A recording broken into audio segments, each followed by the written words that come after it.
అధిక బరువు అనేక సమస్యలకు కారణం. సాహితీ యోగా ఆన్లైన్ క్లాసులో జాయిన్ అవ్వండి. త్రినేని సీరియల్ ఫేమ్ జోడీ పవిత్ర జయరాం, చంద్రకాంత్ల మరణాలు ఇండస్ట్రీని తీవ్ర దిగ్భ్రాంతికి గురిచేశాయి. పవిత్ర జయరాం మృతిని జీర్ణించుకోలేకపోయిన చంద్రకాంత్ శుక్రవారం సాయంత్రం మణికొండలో ఆత్మహత్య చేసుకుని మృతి చెందాడు. అతడి మృతి కుటుంబానికే కాక ఇండస్ట్రీకి కూడా తీరని లోటని చెప్పాలి. ప్రేమించిన వ్యక్తి కోసం ప్రేమించి పెళ్లి చేసుకున్న భార్యకు, అతడి మీదే ప్రాణాలు పెట్టుకున్న కుటుంబ సభ్యులను, పిల్లలకు కూడా తీరని అన్యాయం చేశాడు చంద్రకాంత్. అతడి మృతి పట్ల అభిమానులతో పాటు సినీ ఇండస్ట్రీకి చెందిన వారు సైతం సంతాపం వ్యక్తం చేస్తున్నారు. ఈ క్రమంలోనే తాజాగా చంద్రకాంత్ పెళ్లి వీడియో సోషల్ మీడియాలో వైరల్ గా మారింది.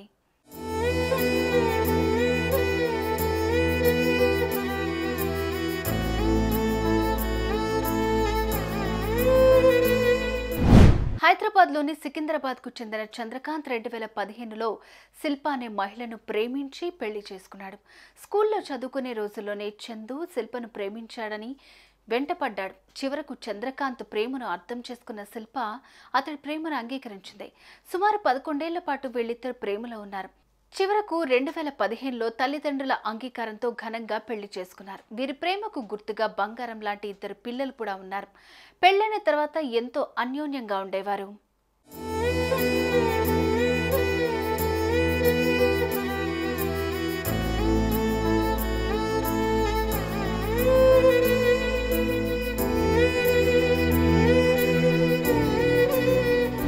ఇక తనకు చిన్నప్పటి నుంచి యాక్టింగ్ పై ఉన్న ఆసక్తితో సుమారు 2 సంవత్సరాల పాటు సీరియల్స్ లో అవకాశాల కోసం తిరిగాడు. అలా మొదటిసారి శ్రావణ సమీరాలు సీరియల్లో నటించి బెస్ట్ విలన్ గా అవార్డు కూడా అందుకున్నారు.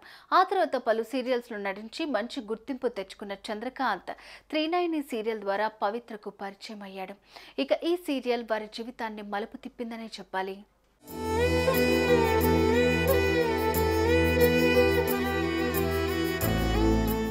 ఇక పవిత్రతో ఏర్పడిన పరిచయం కాస్త కొన్ని రోజులకు ప్రేమగా మారింది. అప్పటి నుంచి తన భార్య పిల్లలను దూరం పెట్టి పవిత్రతో కలిసి ఉండేవాడు. రీసెంట్గా జరిగిన రోడ్డు ప్రమాదంలో పవిత్ర మృతి చెందడంతో తీవ్ర డిప్రెషన్కు గురైన చంద్రకాంత్ పవిత్రకు సంబంధించిన పోస్టులు చేస్తూ ఆమె జ్ఞాపకాల్లోనే ఉండేవాడు. అలా శుక్రవారం సాయంత్రం తన నివాసంలో ఆత్మహత్య చేసుకున్నాడు.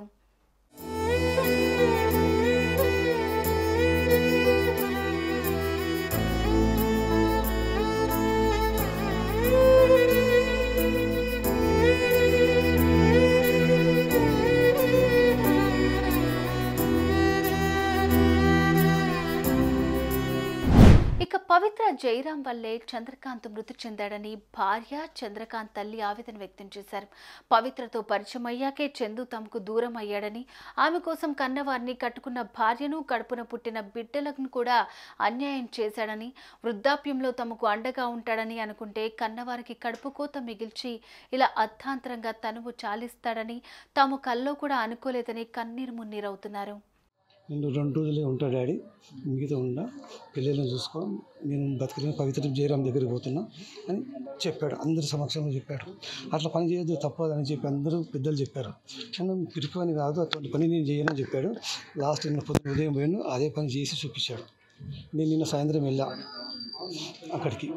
పోయిన తర్వాత బాడీ చూసే వరకు పోలీసు వాళ్ళు తీసుకుపోయి చూపించారు. మీ డాడీ, మీ కొడుకేనా? మా కొడుకే సార్. మీ పేరు ఏంటంటే సి వెంకటేష్, సి చంద్రకాంత్ అని చెప్పాను.